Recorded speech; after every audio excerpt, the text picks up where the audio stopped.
I'm Amber Bailey, 28 years old, and until recently, I thought I had it all figured out. Despite my humble beginnings, I built a respectable career as a paralegal at Wilson and Hart. For 2 years, I dated Lucas Mitchell, a successful architect from old money. The class tension was always there, simmering beneath the surface, until one fateful dinner when his father called me street garbage to my face. What his father didn't know was that I had connections that could cancel the most important award of his medical career. Before I continue my story, let me know where you're watching from in the comments below. Hit that like and subscribe button if you've ever had to stand up to someone who underestimated you. Growing up in Westfield wasn't easy. It was the kind of neighborhood where sirens served as nightly lullabies and where dreams often stayed just that, dreams. My mom, Deborah, worked double shifts at the local hospital as a nurse's aide to keep a roof over our heads after my dad walked out when I was 7. She taught me that circumstances don't define you, your response to them does. By 16, I was juggling high school with weekend shifts at the local diner. The tips weren't great, but they helped with groceries and started my modest college fund. My regular customers watched me grow up, slipping extra dollars under their coffee cups with whispered encouragements to get out of this place, honey. My grades were my ticket out. While my friends were partying, I was studying. When graduation came, I was one of 3 students from my high school to get a partial scholarship to State University. It wasn't an Ivy League school, but it was my gateway to something better. College wasn't the carefree experience movies portray. I worked at the campus bookstore during the day and waited tables at night. My social life consisted of study groups and rare pizza nights when tips were good. I lived on instant noodles and determination, graduating with a degree in legal studies and minimal debt, a victory in itself. Landing a job at Wilson and Hart was my crowning achievement. The prestigious law firm rarely hired from state, preferring Ivy League graduates. But my internship supervisor had connections and saw my potential. 3 years in, I had earned the respect of partners who initially looked through me. Then came that rainy Tuesday at Westfield Coffee Company. I was reviewing documents for a case, and Lucas was sketching building designs at the table next to mine. He asked to borrow my charger, and we started talking. He was handsome in an effortless way, tall, with kind blue eyes and a smile that seemed genuine. When he asked for my number, I hesitated. Men like him didn't usually look twice at women like me. Our first date was at a small Italian restaurant where the owner knew him by name. Lucas was different from the entitled rich guys I'd encountered before. He listened when I spoke. He asked questions about my work and seemed genuinely impressed by my journey. When I shared stories about my neighborhood, he didn't show the discomfort or morbid fascination others had. "I admire you," he said that night. I was handed everything on a silver platter. "You built your life from scratch." As weeks turned into months, I fell for him. We spent weekends exploring the city, finding hole-in-the-wall restaurants, and talking until sunrise. He showed me his architectural designs, and I shared my dream of becoming an attorney. We built a relationship on mutual respect and shared dreams of creating something meaningful. The class difference lingered in the background.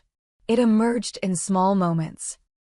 His casual mention of family vacations in the Maldives, his surprise that I'd never been to Europe, his automatic reach for the check without checking the total. But these were minor ripples in otherwise calm waters. 6 months in, Lucas mentioned Sunday dinner with his parents. "They'll love you," he assured me, but his eyes didn't match his confident words. The Mitchell estate was intimidating, a colonial mansion with perfectly manicured grounds in Oakwood Hills, the city's most exclusive neighborhood. Howard Mitchell answered the door with a firm handshake and calculating eyes that assessed my worth in seconds. Diane Mitchell's smile was practiced, her hug stiff and perfunctory. "Amber works at Wilson and Hart," Lucas said proudly during dinner. "As an attorney?" Howard asked. "A paralegal," I clarified. "How practical," Diane remarked, exchanging glances with her husband. The evening continued with subtle jabs disguised as curiosity. They asked about my people as if I were from a different species. When I mentioned my mother's nursing job, Howard commented on how those types of healthcare workers always had the most interesting stories, as if she were a character in a sitcom rather than a professional. That first dinner set the pattern. Every interaction with the Mitchells left me feeling inadequate. At a charity gala where Lucas brought me as his plus one, Diane introduced me to her friends as Lucas's friend who works in law, carefully avoiding the term girlfriend. At Christmas, Howard gave everyone thoughtful gifts while I received a generic department store scarf with the price tag accidentally left on, significantly less expensive than the others. "They need time," Lucas would say after each encounter. "They're from a different generation." I wanted to believe him. After all, Lucas never made me feel less than. He celebrated my promotions at work, encouraged my LSAT studies, and talked about our future as equals. When his friend Blake made a comment about Lucas slumming it, Lucas ended the friendship immediately. After 18 months together, during a weekend trip to the coast, Lucas proposed on the beach at sunset. The ring was beautiful, not flashy, but elegant, exactly my taste. In that moment, looking into his hopeful eyes, I believed we could overcome the class divide. I said yes, ignoring the small voice warning me about becoming a Mitchell. "We should celebrate with my parents," Lucas suggested on the drive back. "They've been asking about our future. This will show them how serious we are." I agreed, hoping the engagement would finally bridge the gap between their world and mine. Lucas called them immediately, and an engagement dinner was scheduled for the following weekend. "Mom's thinking about hosting an engagement party at the Oakwood Country Club," he mentioned casually. Nothing too extravagant. Just family, close friends, and some of Dad's hospital colleagues. The country club where memberships cost more than my annual salary. The place where people like me served drinks to people like them. I swallowed my discomfort and nodded, telling myself it was just one party. Our marriage would be ours, not theirs. If only I had recognized these moments for what they were, not just bumps in the road, but warning signs of the collision ahead. "My parents want us to come over for dinner Friday night," Lucas announced, his voice tinged with unusual excitement. "Dad says it's time to discuss wedding plans." I looked up from my LSAT practice test, stomach instantly nodding. "Both of them want this? Even your father?" "He specifically suggested it," Lucas grinned. "I think the engagement is finally making them see how serious we are. This could be a turning point, Amber." I wanted to share his optimism, but experience had taught me caution. Nevertheless, I marked the date on my calendar and began mentally preparing for another evening of subtle degradation. As Friday approached, my anxiety mounted. I spent hours searching for the perfect outfit, something professional yet fashionable, nothing that could be criticized as too flashy or too casual. I settled on a navy blue dress with a modest neckline and hemline, paired with pearl earrings that had been my grandmother's. The morning of the dinner, I splurged on a professional blowout at the salon, justifying the expense as necessary armor. If I looked polished and put together, maybe they would finally see me as worthy of their son. "You don't need to try so hard," my mother said during our pre-dinner pep talk. "If they can't see what a remarkable woman you are by now, a fancy dress won't change their minds." "I know, Mom," I sighed, applying another layer of mascara. "But this dinner is important to Lucas. If there's even a chance of building a better relationship with his parents, I need to try. Just remember who you are, Amber Bailey. You worked for everything you have. Don't let anyone make you feel small." After hanging up with my mother, I called Jessica, my best friend since high school. "Set your boundaries tonight," she advised firmly. "The moment you let them disrespect you is the moment it becomes acceptable. And once that line is crossed, it's hard to redraw it." "I know. I'll stand my ground if necessary," I promised, though uncertainty colored my voice. "And if Lucas doesn't back you up, that tells you everything you need to know about your future," she added. Her words stayed with me as I finished getting ready, uncomfortable in their truth. Lucas arrived precisely at 6, handsome in a tailored blazer. His eyes brightened when he saw me. "You look beautiful," he said, kissing me softly. The genuine admiration in his gaze momentarily calmed my nerves. During the drive to Oakwood Hills, Lucas maintained an unusually upbeat demeanor. "Mom asked what flowers you like." "I think she's warming up to the idea of a spring wedding." "That's surprising," I replied cautiously. He reached over to squeeze my hand. I know things have been tense, but they're trying, Amber. Dad even mentioned setting us up with his financial advisor to discuss our future. The gesture could be interpreted as controlling or helpful, depending on the intent. I chose to reserve judgment. Tonight will be different, Lucas assured me as we pulled into the circular driveway of the Mitchell estate. You'll see. The house loomed before us, windows glowing with warm light that somehow failed to make the place welcoming. Lucas led me to the door with his hand supportively on my lower back. Diane opened the door, her silk blouse and tailored slacks impeccable as always. "Lucas, darling," she cooed, embracing her son before turning to me with a practiced smile. "Amber, that dress is quite nice. Department store." "It's from a boutique downtown, actually," I replied, maintaining my smile despite the backhanded compliment. Howard appeared in the foyer, tumbler of whiskey already in hand. "The happy couple arrives," he announced with surprising cordiality. He shook Lucas's hand firmly before offering me a brief nod. "Amber." "Thank you for having me, Dr. Mitchell," I responded politely. "Howard, please," he insisted, though the invitation to use his first name felt more like a command than a gesture of familiarity. We moved to the formal dining room, where Maria, their housekeeper, was arranging the final touches on an elaborate table setting. Crystal glasses caught the light from the chandelier, and silver place settings gleamed against the dark mahogany table. "Maria has prepared duck à l'orange," Diane informed us as we took our seats. "I recalled Lucas mentioning you've never had it, Amber." The implication that I needed cultural education hung in the air. I simply thanked her for the thoughtfulness. Wine was poured, an expensive vintage Howard felt compelled to detail, and the first course was served. The conversation began with safe topics, Lucas's recent architectural projects, an upcoming charity gala Diane was organizing, Howard's golf game. I sat quietly, speaking only when directly addressed, which was rare. When I mentioned a challenging case at work, Howard interrupted to ask Lucas about a building he had designed for one of Howard's colleagues. "Amber, your ring is lovely," Diane commented during a lull. "Lucas has always had excellent taste. He gets that from me." "Yes, he chose perfectly," I agreed, glancing affectionately at Lucas.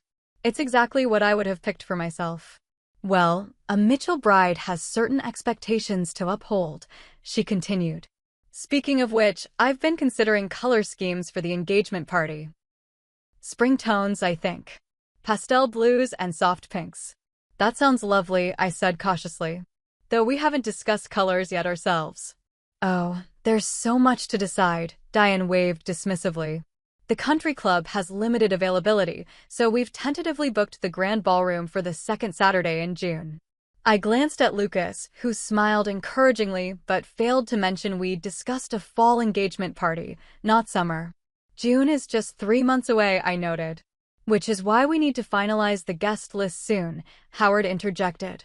"My colleagues on the hospital board must be included, of course. And the Andersons, the Clarks, the Whitfields, all significant potential clients for Lucas." I nodded slowly, realizing this dinner wasn't about discussing our wedding plans, but informing us of decisions already made. As Maria served the main course, I attempted to contribute. "Lucas and I were thinking of a smaller ceremony, actually. Something more intimate." The silence that followed was palpable. Howard set down his fork with deliberate care. "Smaller? The Mitchells have hosted proper weddings for 3 generations. Your wedding will be the social event of the season. We just thought," I began. "The Oakwood Cathedral is already expecting our reservation," Diane interrupted smoothly. "Pastor Williams has known Lucas since he was baptized there." Again, I looked to Lucas, who shifted uncomfortably but remained silent. The pattern was painfully familiar, his parents steamrolling, Lucas acquiescing, me left voiceless. I tried once more. "The cathedral is beautiful, but we discussed outdoor venues too. Maybe the botanical gardens." Howard's laugh held no humor. "An outdoor wedding? With unpredictable weather and no proper facilities? I think not." The duck on my plate suddenly lost all appeal. I was once again the outsider, my preferences irrelevant, my input unwelcome. The conversation continued around me, details of floral arrangements, discussions of catering options, debates about appropriate music. Not once was my opinion solicited, though it was ostensibly my wedding being planned. I caught Lucas's eye, silently pleading for support. He reached for my hand under the table and squeezed it, but publicly remained aligned with his parents' vision. Each moment of his silence chipped away at my hope for our future. As dinner progressed, Howard refilled his whiskey for the third time, his jovial facade beginning to slip. He leaned forward, fixing me with an evaluative stare. "Now, about the financial arrangements," he said, swirling his drink. "Traditionally, the bride's family covers certain aspects of the wedding." My stomach tightened. "I'm aware of the tradition. And will your mother be contributing?" His tone suggested he already knew the answer. "My mother will contribute what she can," I replied carefully. "She's been saving since I was young. But her resources are limited." Diane made a small sound, not quite a laugh, but close enough. "How resourceful of her. And you, Amber? Will you be adding to the budget?" "I've been saving as well," I confirmed, though my savings had been intended for law school, not an extravagant wedding I never wanted. Howard nodded dismissively. "Lucas's trust fund will cover the essentials, of course. The Mitchells always provide for their own. But it's important to establish expectations early. The country club membership alone costs more than most people's annual salary," Diane added with uncomfortable pride. "The connections you'll make there will be invaluable to your future, Amber." I took a measured breath. "Actually, Lucas and I haven't discussed country club memberships." "It's non-negotiable," Howard stated flatly. "All Mitchell couples maintain appropriate social standings. It's how business gets done." Lucas finally spoke. "Dad, Amber and I are still figuring out what works for us." "There's nothing to figure out," Howard countered. "The Mitchell way has served this family for generations." The conversation shifted to the guest list again. Howard had apparently drafted a preliminary list of 300 names. 300?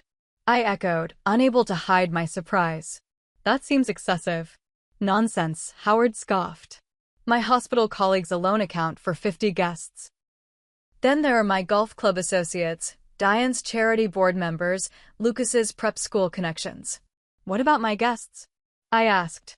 "How many did you have in mind?" Diane inquired with feigned interest. "About 40, I said. My mother, some colleagues from the firm, friends from college, and my neighborhood." Howard's expression soured. "Your neighborhood?" "In Westfield." The way he said it, like Westfield was synonymous with disease, made my cheeks burn. "Yes. I have lifelong friends there." "Friends like who?" Howard pressed. "Jessica Barnes, for one. We've been best friends since middle school. She's a kindergarten teacher now."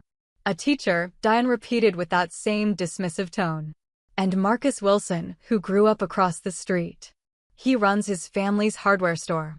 Howard set his glass down with a sharp click. "Let me be clear. The Mitchell wedding is not the appropriate venue for Westfield personalities. Our guests include judges, surgeons, and business executives. My friends are hardworking, good people," I defended, my voice steady despite my racing heart. "I'm sure they're very nice in their own way," Diane placated. "Perhaps a separate celebration would be more suitable for them." The implication was crystal clear. My people weren't good enough to mix with theirs. A segregated celebration to keep the classes from mingling. Lucas cleared his throat. "Mom, Dad, that's not." "Lucas, you know what's at stake," Howard interrupted. "Your career depends on the right connections. These are people who can commission buildings, who sit on boards that approve projects. You can't afford to alienate them with inappropriate guest selections." "Inappropriate?" I repeated, the word bitter on my tongue. "Let's be frank," Howard continued, alcohol loosening his carefully maintained veneer. "We've accepted that Lucas has chosen you, despite our reservations. We're making accommodations. But there are limits to what can be expected at a Mitchell function." The room seemed to still. Even Maria, who had entered to clear plates, froze momentarily before silently retreating. "What exactly are your reservations about me, Dr. Mitchell?" I asked, abandoning pretense. Howard exchanged glances with his wife before answering. "Your background is not what we envisioned for Lucas.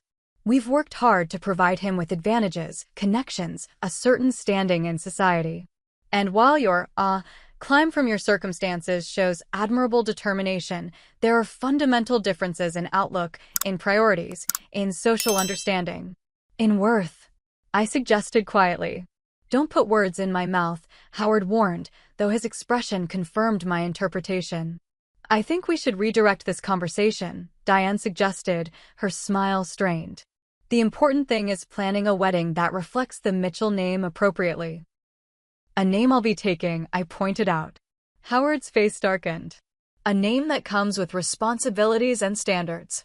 Standards I apparently don't meet. Amber, Lucas cautioned softly. Howard drained his whiskey. Since we're abandoning pretense, let me be direct. We're willing to accept you into the family because Lucas insists. We're willing to finance a wedding far beyond what you could afford. We're willing to introduce you to people who can advance your career immeasurably. All we ask is that you recognize the opportunity you're being given and adapt accordingly. My hands trembled beneath the table. Adapt by erasing where I come from? By being ashamed of my friends and family?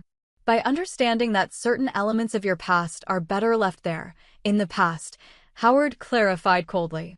The Mitchell name opens doors. It doesn't welcome street garbage through them. The slur hung in the air like poison. Complete silence enveloped the room. Diane's eyes widened slightly, though whether in shock at the statement or its public expression was unclear. Lucas sat frozen, his face pale. I sat perfectly still, blood rushing in my ears.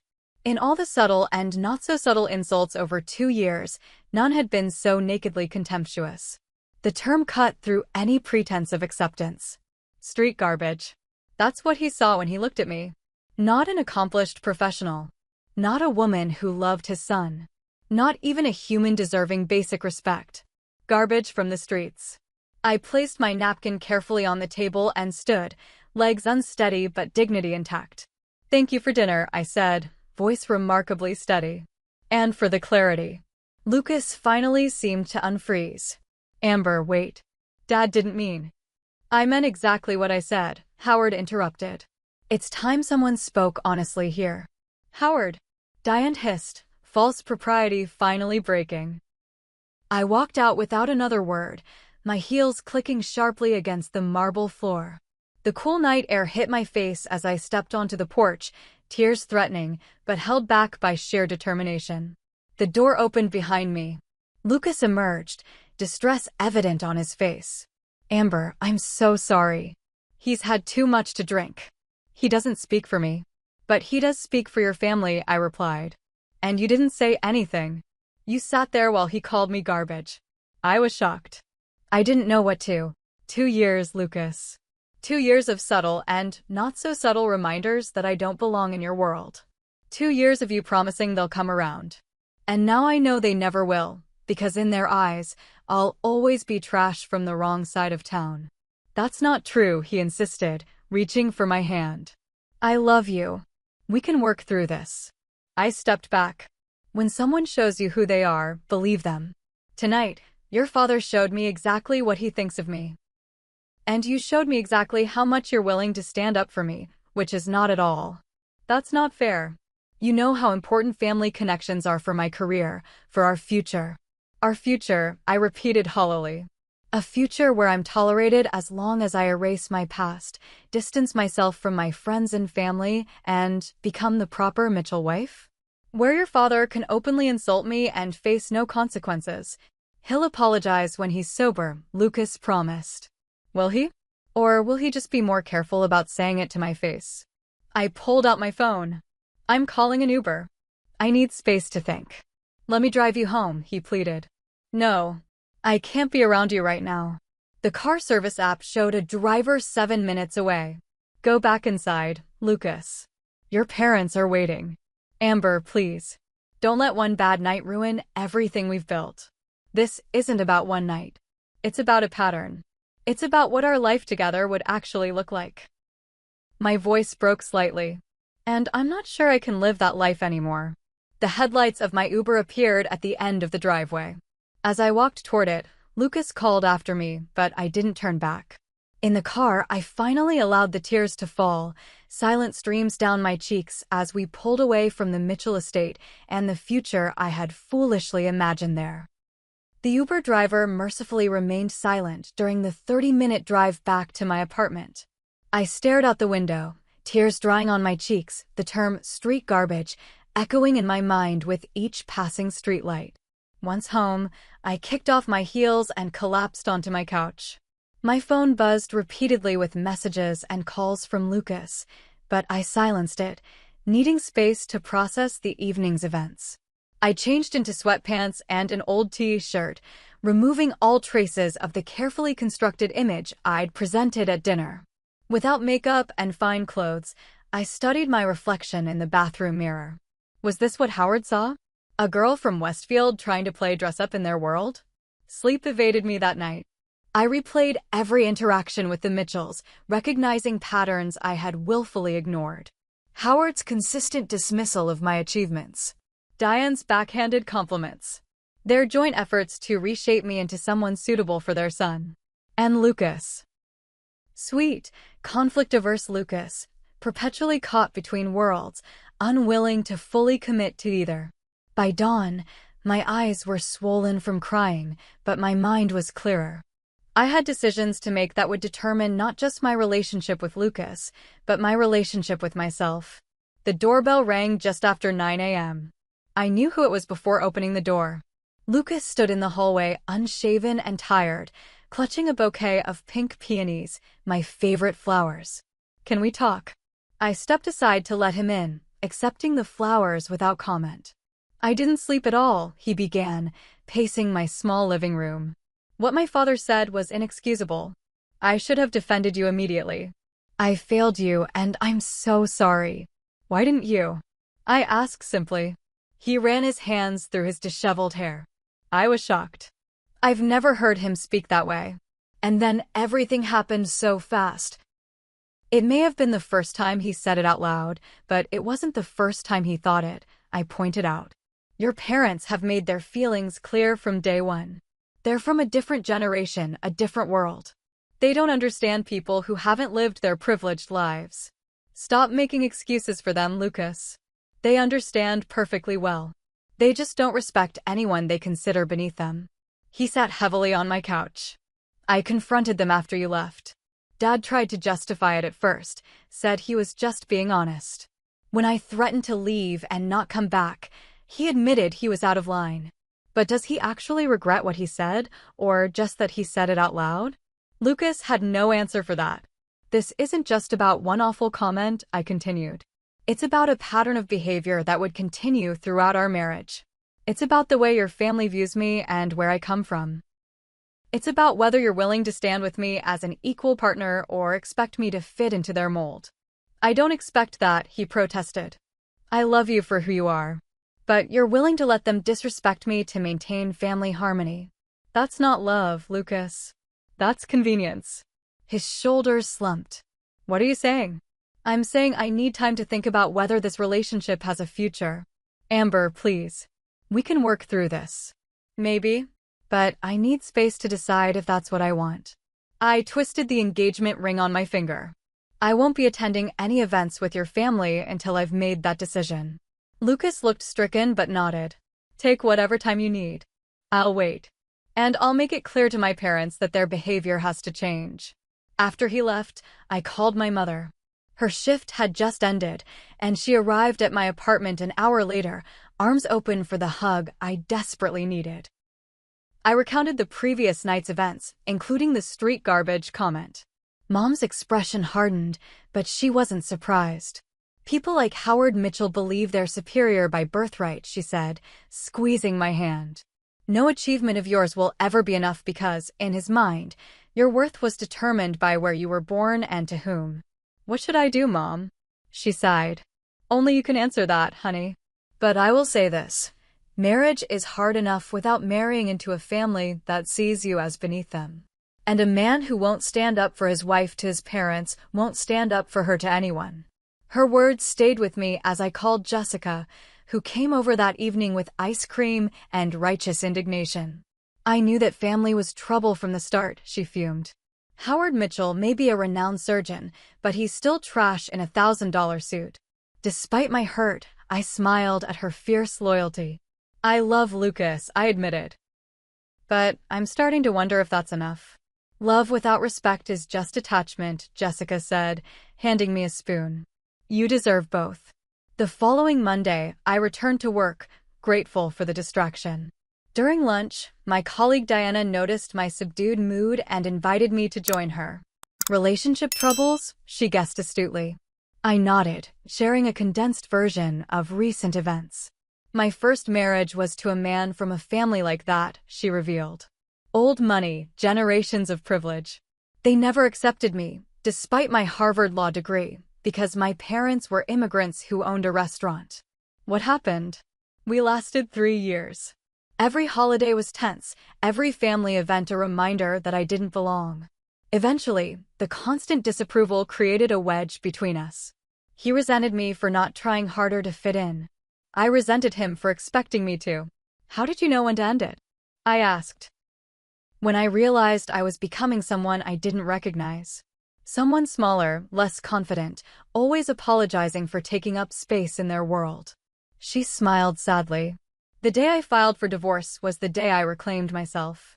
That evening, scrolling mindlessly through social media to distract myself, I came across a post from Oakwood Memorial Hospital. They were announcing their annual Medical Excellence Gala, where Howard Mitchell would receive the Distinguished Service Award and a $500,000 research grant. The post included a quote from Howard about upholding the highest standards in both medicine and community service. The hypocrisy was staggering. As I stared at Howard's smiling face in the accompanying photo, something clicked into place. Through my work at Wilson and Hart, I had helped prepare documents for several board members of Oakwood Memorial. One of them, Evelyn Parker, had specifically mentioned chairing the awards committee. An idea began to form. Not revenge exactly, but accountability. If Howard's highest standards included demeaning people based on their socioeconomic background, perhaps the awards committee should know who they were really honoring. I closed the app, conflicted about using professional connections for personal matters. Was it unethical? Would it make me as bad as Howard? I called Jessica to discuss my dilemma. It's not about revenge, she said after listening carefully. It's about consequences. Men like Howard Mitchell go through life believing they can say and do whatever they want without repercussions. Why should this be any different? Because it would affect Lucas too, I pointed out. And I still care about him. Lucas has benefited from his father's reputation and connections his entire life. Maybe it's time he experienced the other side of that equation. I spent that night weighing my options. By morning, I had made 2 decisions. First, I would meet with Lucas and his parents one more time, giving Howard a chance to genuinely apologize and change. Second, if that failed, I would share my experience with Evelyn, not to seek revenge, but to provide information about the true character of a man being publicly honored. I texted Lucas my conditions, a meeting at his parents' home where we could address the insult directly and establish boundaries for the future. He readily agreed, expressing relief that I was willing to talk. The meeting was scheduled for Saturday afternoon. I spent the intervening days strengthening my resolve, reminding myself of my worth, and preparing for either reconciliation or closure. When Saturday arrived, I dressed simply but professionally in black slacks and a blue blouse. No special effort to impress, just my authentic self. Lucas picked me up, tension evident in his tight grip on the steering wheel. They know how important this is, he assured me. Dad hasn't had a drink all week. He knows he needs to make this right. I nodded, saying little. My decision would depend not on promises, but on actions. The Mitchell estate looked different in daylight, less intimidating, more like what it was, an expensive house owned by flawed people. Howard and Diane waited in the formal living room, both dressed as if for a business meeting. Amber, Diane greeted me with a stiff nod. Thank you for coming. Howard stood as I entered, his expression unreadable. Please sit down. I took a seat on the sofa, Lucas beside me. The Mitchells sat across from us, a coffee table between us like a demilitarized zone. Lucas tells us you wanted to address what happened at dinner, Howard began, his tone measured. Yes, I confirmed. I think we need to be honest about whether there's a path forward for all of us. Howard cleared his throat. I understand my comment was poorly chosen. If you were offended, I apologize. The non-apology hung in the air. If I were offended, as if the insult existed only in my perception. I wasn't offended, Dr. Mitchell. I was dehumanized, I clarified. You called me street garbage because of where I grew up. That's not a poor word choice. That's a revelation of character. Howard's jaw tightened. I had been drinking. It was an unfortunate moment. Alcohol doesn't create thoughts. It removes the filter that prevents expressing them, I countered. I need to know if that's how you truly see me. What Howard meant, Diane interjected smoothly, was that certain backgrounds can be challenging to integrate into our social circle. We have certain expectations for Lucas's partner. Mom, Lucas warned. Let's be frank, she continued. We've tried to be welcoming, Amber. We've included you in family events, introduced you to our friends. But there's been resistance on your part to embrace our way of life. Your way of life, I repeated. You mean pretending I wasn't raised by a single mother in Westfield? Hiding my friends who work blue-collar jobs? Being ashamed of the neighborhood that shaped me? No one's asking you to be ashamed, Howard said dismissively. Just to recognize that the Mitchell name comes with certain social obligations. The Mitchell name, I echoed. That's what this is really about, isn't it? Protecting the family legacy, even at the cost of your son's happiness. We want Lucas to be happy, Diane insisted. But we also want him to be successful. In our world, those things are connected. Lucas finally spoke up. My happiness is with Amber. That should be enough for you both. Howard turned to his son. You're young. You think love conquers all. But marriage is a partnership that affects every aspect of life, social, financial, professional. Compatibility matters. And you don't think Amber and I are compatible? Lucas challenged. I think there are challenges you're not considering, Howard replied. Challenges that will become more apparent over time. Like what? I asked directly. Howard's mask of civility slipped. Like the fact that our family has spent generations building connections, establishing ourselves in circles that matter. Circles that aren't easily accessible to someone from your background. Dad, Lucas protested. No, let him continue, I said quietly. I want to hear this. The plain truth is that you're not what we envisioned for Lucas. You're ambitious, yes. Intelligent, certainly. But there's a natural order to society. People tend to be happiest with those from similar backgrounds, similar values.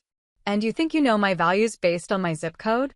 I know that people from your neighborhood view success differently. They're grateful for any step up, while we expect excellence as the baseline. Each word revealed more about Howard's worldview. A hierarchy with himself at the top and people like me permanently beneath, regardless of achievement. I have a proposition, Howard said suddenly, reaching for his checkbook in his jacket pocket. Let's be practical. You and Lucas have had a relationship, and now it's run its course. To ease the transition, I'm prepared to offer financial assistance. He began writing a check, the scratching of his pen the only sound in the stunned silence. You're trying to buy me off? I asked incredulously. I'm acknowledging that you've invested time in this relationship and that starting over can be difficult. He tore the check from the book and slid it across the coffee table. This should help with law school expenses or whatever else you've been saving for. I didn't touch the check. You really think I'm with your son for financial gain? I think everyone acts in their self-interest, Howard replied. There's no shame in recognizing an opportunity when it presents itself. Lucas exploded from the couch. That's enough. You've gone too far, Dad. Apologize to Amber right now. I'm simply being honest, son. Something I should have done from the beginning instead of hoping this phase would pass naturally. This phase is the woman I love, Lucas shouted. The woman I want to marry. You can find someone more suitable, Howard dismissed. Someone from our social circle who understands our traditions, our expectations. I don't want anyone else. While they argued, I slipped the engagement ring from my finger and placed it on the coffee table beside the untouched check. The small clink of diamond against glass drew everyone's attention. I'm not for sale, Dr. Mitchell, I said, standing. And I won't spend my life trying to prove my worth to people who decided I had none before they ever met me. Amber, no, Lucas pleaded, reaching for the ring. Don't do this. I looked at him with genuine sadness. I love you, Lucas. but I love myself more. And I deserve better than to be tolerated by your family. We can make this work without them, he insisted. Can we? You depend on your father's connections for your career. You've never stood up to him before today. How long until you resent me for the rift I've caused? This isn't about you. It's about their prejudice. A prejudice you've enabled by silence. I turned to Howard and Diane. Thank you for showing me exactly what my future would have been in this family. It's the most honest thing you've ever done for me. With dignity intact, I walked to the door. Lucas followed, grabbing my arm gently. Please don't leave like this, he begged, tears in his eyes. I'll fix this, I promise. I touched his face one last time. Some things can't be fixed, Lucas. They can only be accepted. And I can't accept this. I walked to my car alone, my heart breaking, but my spirit oddly unburdened. As I drove away from the Mitchell estate, I realized I was also driving away from a future of compromise and conditional acceptance, a future where I would always be the outsider, the girl from Westfield who didn't belong. My apartment felt both empty and peaceful that evening. I ordered takeout, opened a bottle of wine, and allowed myself to fully feel the grief of ending a relationship I had believed would last forever. Lucas called repeatedly, each voicemail more desperate than the last. He had confronted his parents again after I left, he said. He was looking for his own apartment, cutting financial ties. He would prove he could choose me over them. I listened but didn't call back. These were promises made in the heat of emotion, and I doubted their staying power. Howard held too much influence over Lucas's career, his social standing, his entire worldview. Realistically, any rebellion would be temporary. Monday morning brought unexpected clarity. I woke feeling lighter, as if setting down a burden I hadn't realized I was carrying. For 2 years, I had unconsciously diminished parts of myself to fit into Lucas's world. Now I could reclaim those pieces. At work, I requested a meeting with Thomas Wilson, the senior partner who had taken an interest in my career. I'm planning to take the LSAT this fall, I told him. I wanted your advice on law school applications. His support was immediate and enthusiastic. Wilson and Hart has a scholarship program for promising paralegals. With your performance record, you'd be a strong candidate. For the first time in weeks, I felt excitement about my future, a future I was building on my own terms. That afternoon, Lucas appeared at my office, eyes red-rimmed and pleading. Just 5 minutes, he requested. Please. We walked to a nearby coffee shop, where he laid out his plan. He had placed a deposit on an apartment downtown, away from Oakwood Hills. He was reaching out to independent clients not connected to his father. He was prepared to build a life separate from his parents' influence. I love you, he insisted. I'll prove that's enough. It's not about proof, Lucas. It's about recognition. Your parents showed me who they are, and you showed me your limitations in standing against them. Those facts don't change just because we want them to. People can change, he argued. I'm changing right now. Out of desperation, not conviction. The moment I walked away, you panicked. That's not the same as truly understanding why your family's treatment of me was wrong. I do understand. What they did was elitist and cruel. But until Saturday, you tolerated it. You made excuses for it. You asked me to endure it for the sake of your career and family harmony. I sighed. I don't blame you entirely. It's the world you were raised in. But I can't tie my future to someone who only found his voice when he was about to lose me. His expression crumpled. So that's it? 2 years together, and you're just walking away. I'm choosing myself, I corrected gently. Something I should have done the first time your father made me feel less than, and you said nothing. We parted with no resolution, Lucas still believing he could win me back, me knowing that some bridges, once revealed as unstable, can't be safely recrossed.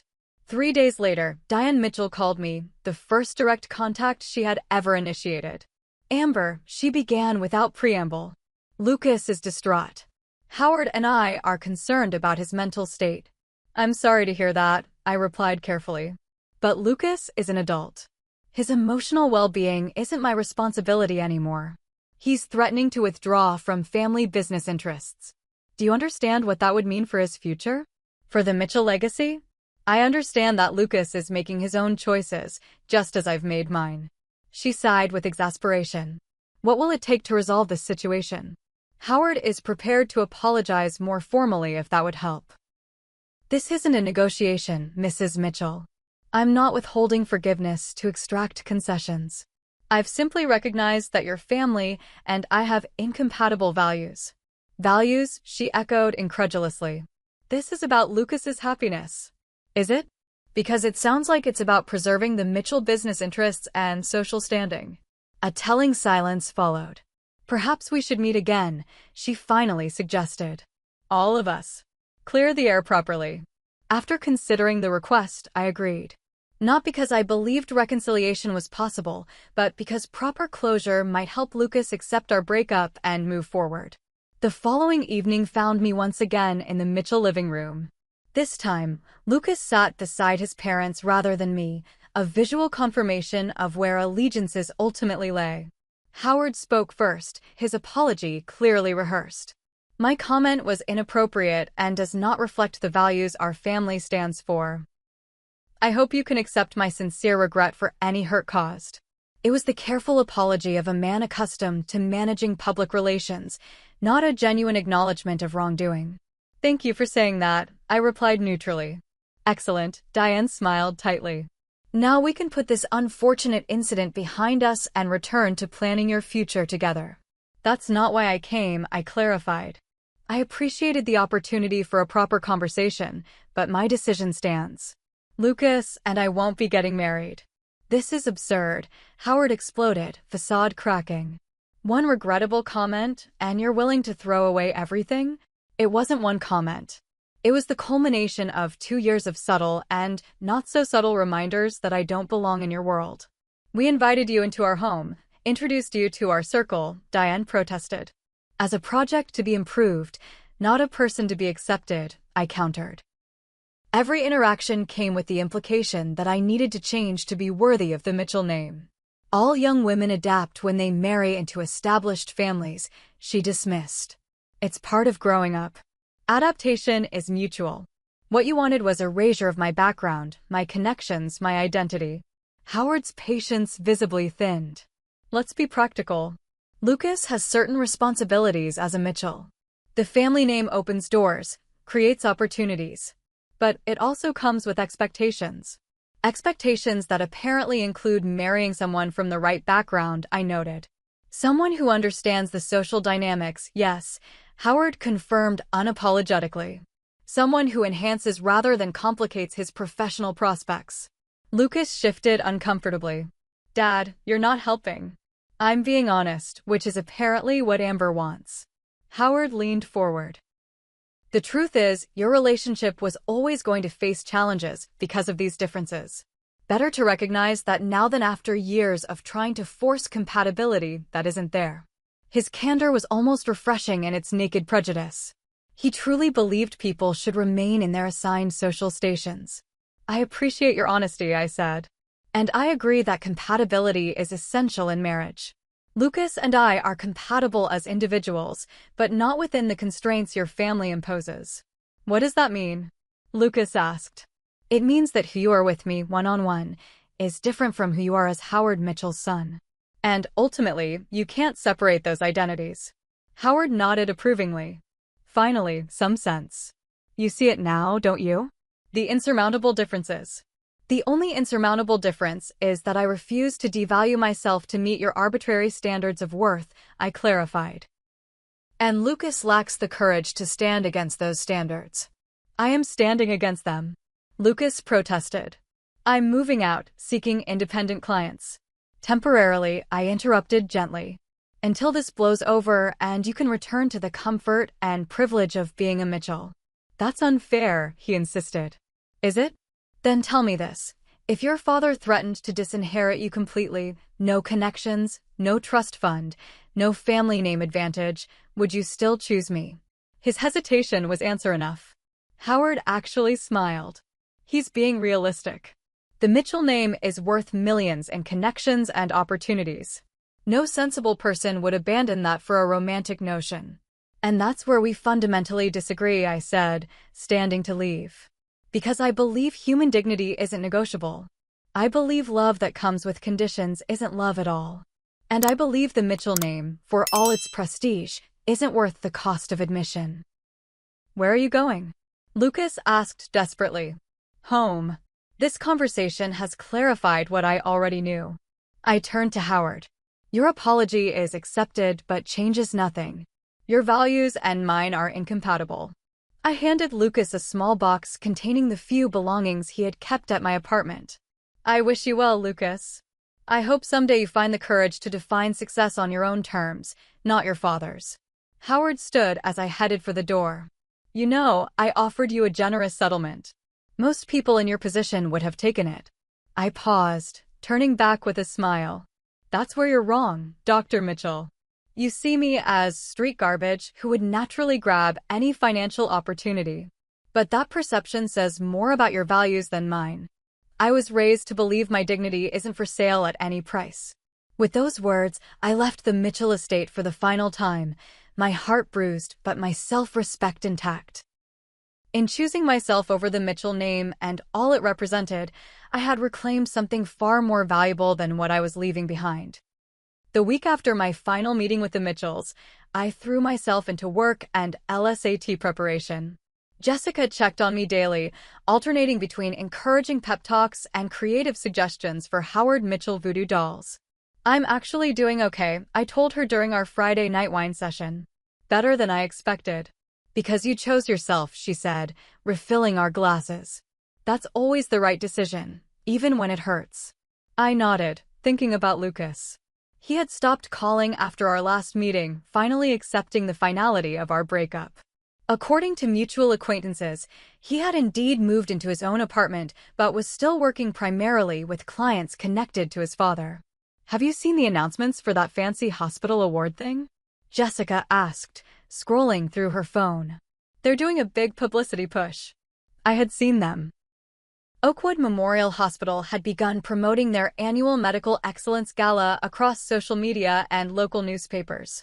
Howard Mitchell's face appeared prominently in the materials, alongside quotes about his contributions to medicine and the community. The Distinguished Service Award came with considerable prestige and a $500,000 research grant. Previous recipients had used the platform to secure additional funding, expand their departments, and enhance their professional legacies. Are you still thinking about talking to that board member? Jessica asked cautiously. Evelyn Parker, I confirmed. I've been debating the ethics of it. What's unethical about sharing your experience? You're not making anything up. It feels like using professional connections for personal revenge. Or it's providing relevant character information about someone being publicly honored, Jessica countered. Wouldn't you want to know if you were about to give a massive award to someone who behaves that way? She had a point. If Howard treated me with such contempt based on my socioeconomic background, how did he treat patients from similar circumstances? Hospital staff he considered beneath him? Medical students without family connections? The following Monday, I reviewed documents for a case involving Oakwood Memorial's expansion plans. Evelyn Parker's name appeared multiple times as a signatory. As board treasurer and chair of the awards committee, she wielded significant influence at the hospital. I had met Evelyn twice during document signings, a sharp, no-nonsense woman in her 60s who had built a successful investment firm before turning to philanthropic work. She had treated me with professional courtesy, acknowledging my contributions to the legal proceedings rather than viewing me as just support staff. After weighing the decision carefully, I emailed her assistant requesting a lunch meeting to discuss community relations aspects of Oakwood Memorial's expansion. It was vague but not dishonest. Howard Mitchell's attitude certainly reflected on the hospital's community relations. To my surprise, Evelyn accepted, suggesting a restaurant near my office for the following week. I prepared meticulously, organizing my thoughts to ensure I presented facts without appearing vindictive. The restaurant was upscale but not ostentatious, white tablecloths and discreet service that allowed for private conversation. Evelyn arrived precisely on time, elegant in a tailored suit that spoke of wealth worn with comfortable confidence rather than flashy display. Amber Bailey, she greeted me with a firm handshake. I remember you from the zoning meetings. Thomas speaks highly of your work. We ordered lunch and made small talk about the firm, the hospital expansion, and mutual professional acquaintances. Evelyn was direct but engaging, asking thoughtful questions about my career aspirations. Thomas mentioned you're preparing for law school, she noted. Criminal law? Corporate, with a focus on nonprofit governance, I replied. I find the intersection of business efficiency and social good fascinating. She nodded approvingly. A growing field with real impact potential. Now, you mentioned community relations in your email. I'm curious about your perspective. The opening was perfect. I took a measured breath. Ms. Parker, my interest in community relations is both professional and personal. Professionally, I've observed that institutions often struggle to truly connect with diverse socioeconomic communities. Personally, I've experienced how those barriers manifest. Go on, she encouraged, her expression attentive. Are you familiar with Dr. Howard Mitchell? A slight narrowing of her eyes was the only indication of surprise at the shift in topic. Of course. Chief of Cardiovascular Surgery and this year's Distinguished Service Award recipient. May I share something in confidence? Not as a paralegal from Wilson and Hart, but as a community member with relevant information. She studied me for a moment before nodding. I value candor, Ms. Bailey. I recounted my experience with Howard Mitchell, sticking to factual events without emotional embellishment. The pattern of elitist behavior. The clear disdain for my background. The street garbage comment that revealed his true perspective. His attempt to buy me off when I ended the engagement with his son. Evelyn listened without interruption, her expression revealing nothing. When I finished, she placed her napkin beside her plate with deliberate precision. That's a troubling account, she said finally. May I ask why you're sharing this with me specifically? Because the Distinguished Service Award recognizes not just medical achievement, but character and community impact, I replied honestly. I believe the committee should have complete information when making such decisions. And this isn't about personal vindication, she probed. I won't pretend I'm not hurt by Dr. Mitchell's behavior, I acknowledged. But my concern is broader. If he views people from certain neighborhoods as inherently less valuable, how does that affect his approach to patient care? To mentoring medical students from diverse backgrounds? To hospital policies that impact underserved communities? Evelyn nodded slowly. Valid questions.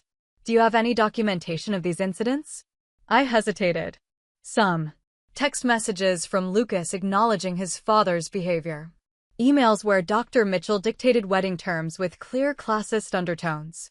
Would you be willing to share those? If necessary, yes. Though I'd prefer this conversation remain confidential. Understood. She sipped her water thoughtfully. You should know, Amber, that yours isn't the first concerning report about Howard Mitchell's interpersonal conduct. This surprised me. It isn't. The board has received complaints from nursing staff about dismissive treatment.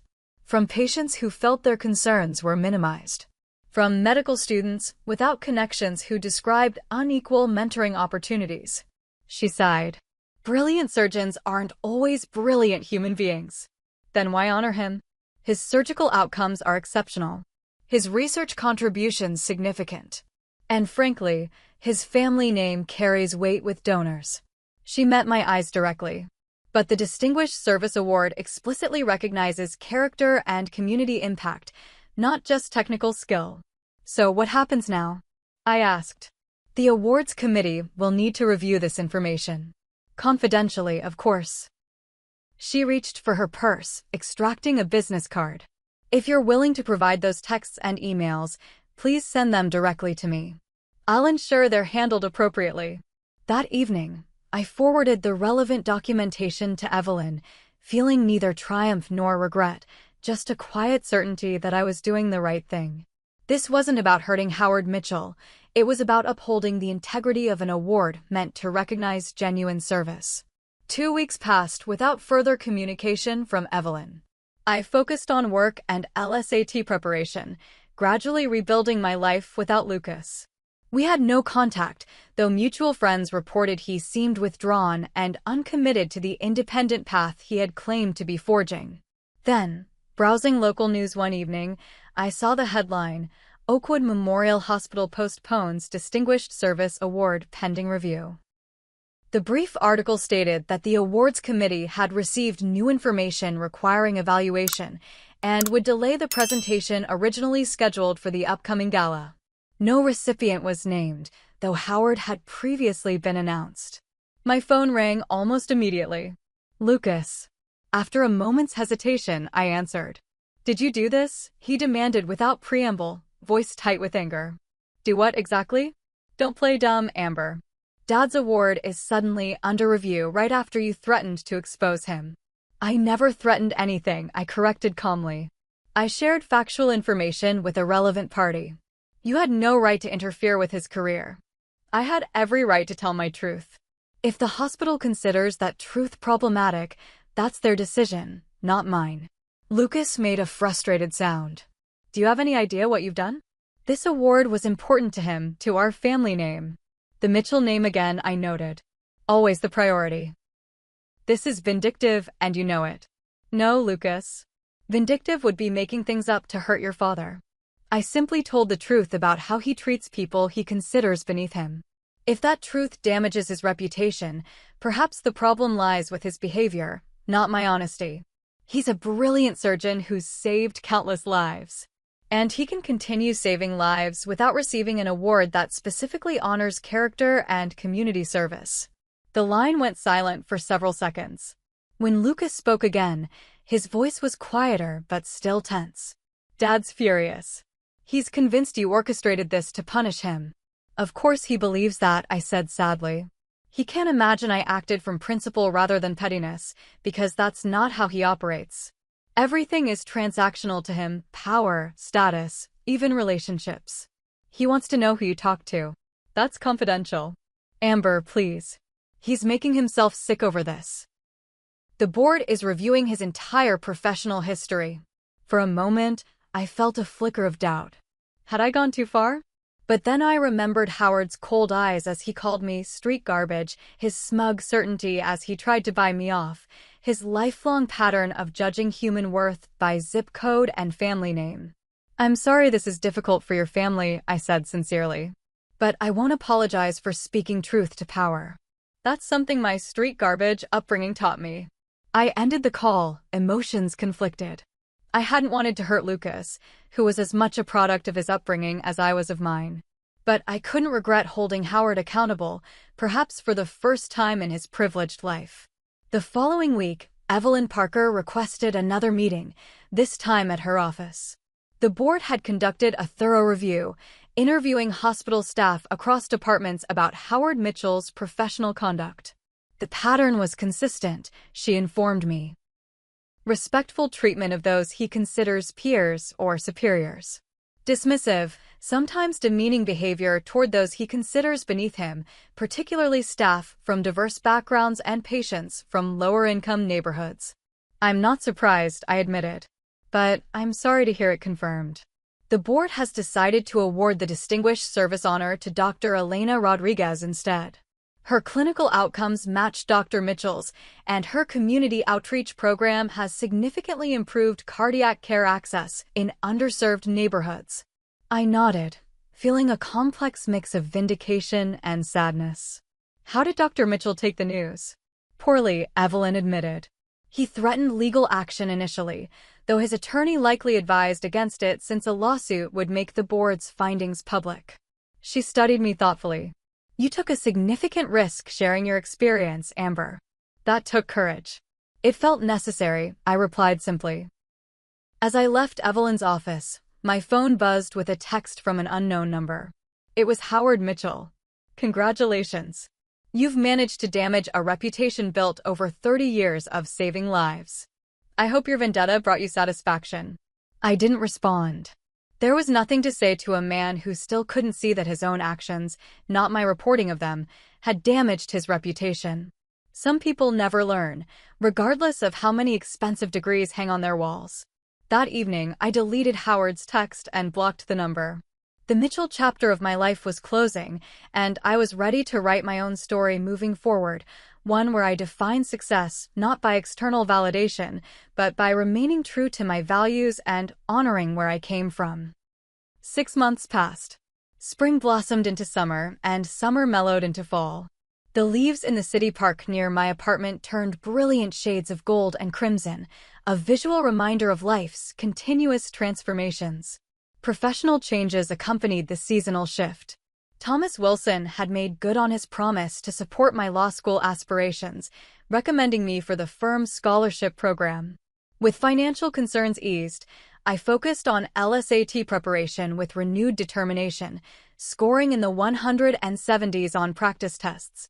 "You're a natural," Thomas commented after reviewing my mock results. "Harvard material, without question." The compliment meant more coming from him, a Harvard Law graduate who had built his career on merit rather than connections. He had become a mentor, offering guidance that extended beyond test preparation to career strategy and professional development. My personal life found new equilibrium as well. The sharp pain of ending things with Lucas had gradually dulled to occasional wistfulness. I still believed we had loved each other genuinely, but love alone couldn't bridge fundamental differences in values and character. Jessica remained my steadfast supporter, celebrating my successes and providing perspective during moments of doubt.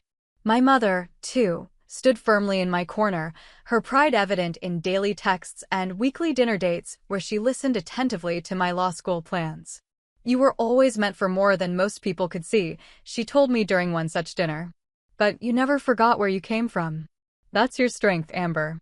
The Mitchell family had faded from my daily thoughts. Occasionally, I would see Howard's name in medical journals or Lucas's architectural firm mentioned in business publications, but these sightings no longer triggered emotional responses. They were simply people I had once known, now traveling separate paths. Until that rainy Tuesday, exactly 2 years after Lucas and I had met, when I entered Westfield Coffee Company and found him sitting at his old table, architectural sketches spread before him. He looked up as the door chimed, recognition flashing across his face. For a moment, we both froze, unsure of protocol for this unexpected reunion. "Amber," he said finally, standing. "Lucas," I acknowledged, polite but distant. "How are you?" "Good. I mean, okay." He gestured to the empty chair across from him. "Do you have a minute?" I hesitated but nodded, curiosity outweighing caution. I ordered my usual latte before joining him, noting the changes in his appearance. He looked thinner, more serious, the boyish charm replaced by something more substantial. "I've been hoping to run into you," he admitted. I wasn't sure if calling would be welcome. "It's been a while," I said neutrally. 6 months, 2 weeks. He offered a self-deprecating smile. "Not that I've been counting." The silence stretched between us, filled with unspoken questions. "I moved out permanently," he said finally. "Got my own place downtown. Small architectural studio focusing on sustainable urban housing." "That sounds meaningful," I replied, genuinely impressed. "Separate from your father's connections?" "Completely." He met my eyes directly. It was time to build something on my own terms. "What prompted the change?" Lucas sighed, reorganizing his sketches absently. "After the award situation, Dad went into damage control mode. Called in favors, pressured board members, tried to discredit Dr. Rodriguez, who, by the way, is doing amazing work with her grant money. I've read about her mobile cardiac screening program," I nodded. "Impressive innovation." Dad couldn't see it that way. He was obsessed with restoring the Mitchell reputation, as if that mattered more than actual patient outcomes. Lucas shook his head. The more he fought, the more people questioned his motives. For the first time in his life, the Mitchell name wasn't opening doors. It was raising eyebrows. "That must have been difficult for him," I observed without sarcasm. "It was educational," Lucas corrected. Dad had never faced real consequences before. He'd always been protected by privilege, position, connections. Suddenly those shields weren't working. "And how did that affect your relationship?" "I saw him clearly for perhaps the first time," Lucas admitted. "How he measures everything and everyone by their utility to him. How he genuinely believes wealth equates to worth. How he's missing the richness of human connection because he can only see value in people who mirror his own advantages." The server delivered my latte, providing a momentary pause in our conversation. "I started therapy," Lucas continued when we were alone again. unpacking a lifetime of implicit messages about class, worth, success. It's been illuminating. That takes courage, I acknowledged, warming slightly toward this more reflective version of my ex-fiancé. What you did, speaking up to the hospital board, it forced a reckoning that was long overdue. Not just for Dad, but for me too. He hesitated. I was angry at first. Blamed you entirely. It took months to recognize that you didn't create the situation, you just refused to enable it anymore. Better late than never, I offered with a small smile. I'm sorry, Amber, he said, voice thick with genuine regret. For not standing up for you sooner. For expecting you to tolerate disrespect for the sake of family harmony. For being too cowardly to choose you over privilege. The apology was unexpected but welcome, acknowledgement of failures I had long since accepted and moved beyond. Thank you for saying that, I replied. I forgive you, Lucas. We were both products of our environments, trying to navigate between worlds that operate by different rules. You did it better than I did, he pointed out. You never compromised your integrity. Maybe, but I had different lessons growing up. My neighborhood taught me that character outlasts circumstances. That true respect isn't based on what you have but who you are. Lucas nodded thoughtfully. I'm trying to apply those lessons now. Building a practice that serves diverse communities. Taking on projects based on impact rather than prestige. It's more fulfilling than I expected. And your parents? Dad still struggles to understand my choices. Mom is more adaptable. She's actually volunteering at a women's shelter now, though I suspect it began as image rehabilitation and evolved into genuine connection. He smiled ruefully. Growth is rarely linear. We talked for another half hour, exchanging professional updates and cautious insights into our separate journeys. The conversation was easier than I had anticipated. Two adults who had once loved each other, now meeting as different people shaped by shared but divergent experiences. As I prepared to leave, Lucas asked, "Are you seeing anyone?" Not seriously, I replied honestly. I've been focused on LSAT prep and work. What about you? I've had a few dates. Nothing significant. He hesitated. I'm still figuring out who I am without the Mitchell blueprint. That's important work, I encouraged. The right relationship will come when you're ready. And you? Are you happy, Amber? The question was simple but profound. I considered it seriously before answering. I am. Not because everything is perfect, but because I'm living authentically. My relationships, romantic or otherwise, are based on mutual respect rather than performance or utility. My career path reflects my values. And I never have to wonder if I'm good enough, because I define enough on my own terms now. We parted with a brief hug. Friendly but without lingering attachment. As I walked to my car, I felt a sense of completion rather than loss. Our relationship had served its purpose in both our lives, teaching lessons neither of us could have learned otherwise. That evening, I joined a dinner gathering at Jessica's apartment. Among the guests was Evelyn Parker's nephew, Michael, a public interest attorney with kind eyes and an easy laugh who had grown up in a neighborhood not unlike Westfield. Evelyn speaks highly of you, he said as we chatted over dessert. She mentioned you're preparing for law school. Harvard's the dream, I confirmed. Those several strong programs have scholarship opportunities. Harvard's my alma mater, he noted without pretension. Tough, but worth it, especially for someone with your determination. How do you know I'm determined? I asked, intrigued. His smile reached his eyes. Anyone who stands up to Howard Mitchell has backbone. That story made quiet rounds in certain circles. I laughed, surprised by his frankness. Not my proudest moment, perhaps. On the contrary, Michael disagreed. Speaking truth to power, even at personal cost? That's exactly the kind of integrity the profession needs. As the evening progressed, our conversation flowed effortlessly from law school experiences to social justice initiatives to favorite hiking trails.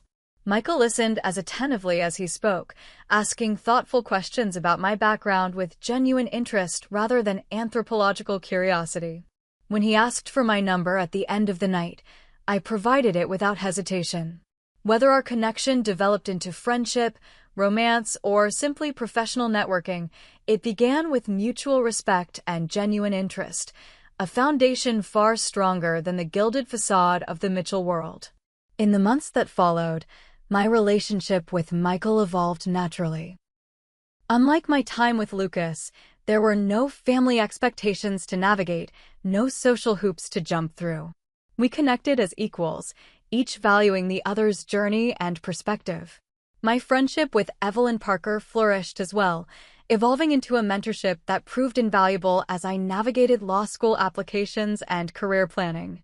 She introduced me to her network of legal professionals, arranging informational interviews that provided insight into various specialties within corporate and nonprofit law. "You have something many privileged law students lack," she told me during one of our monthly lunches. Authentic understanding of how policies impact real communities. That perspective is invaluable in creating meaningful change.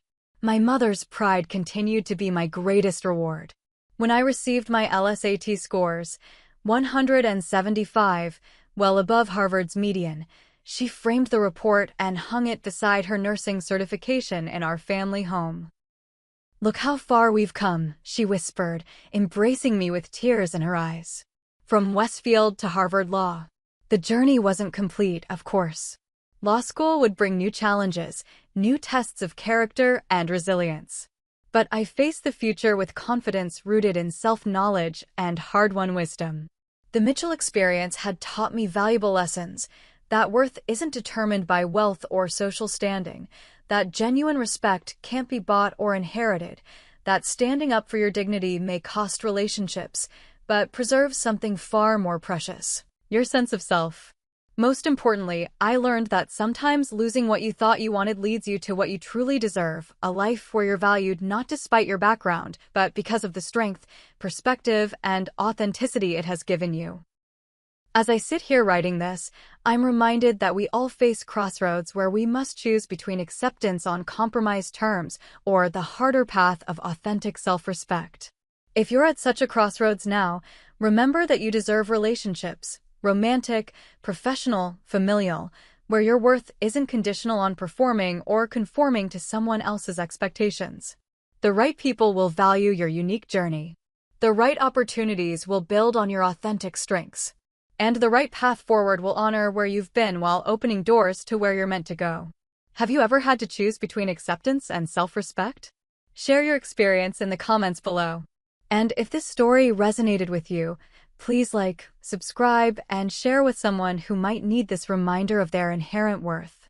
Thank you for listening to my journey, and remember, your background doesn't determine your future, but it can give you the strength to create it on your own terms.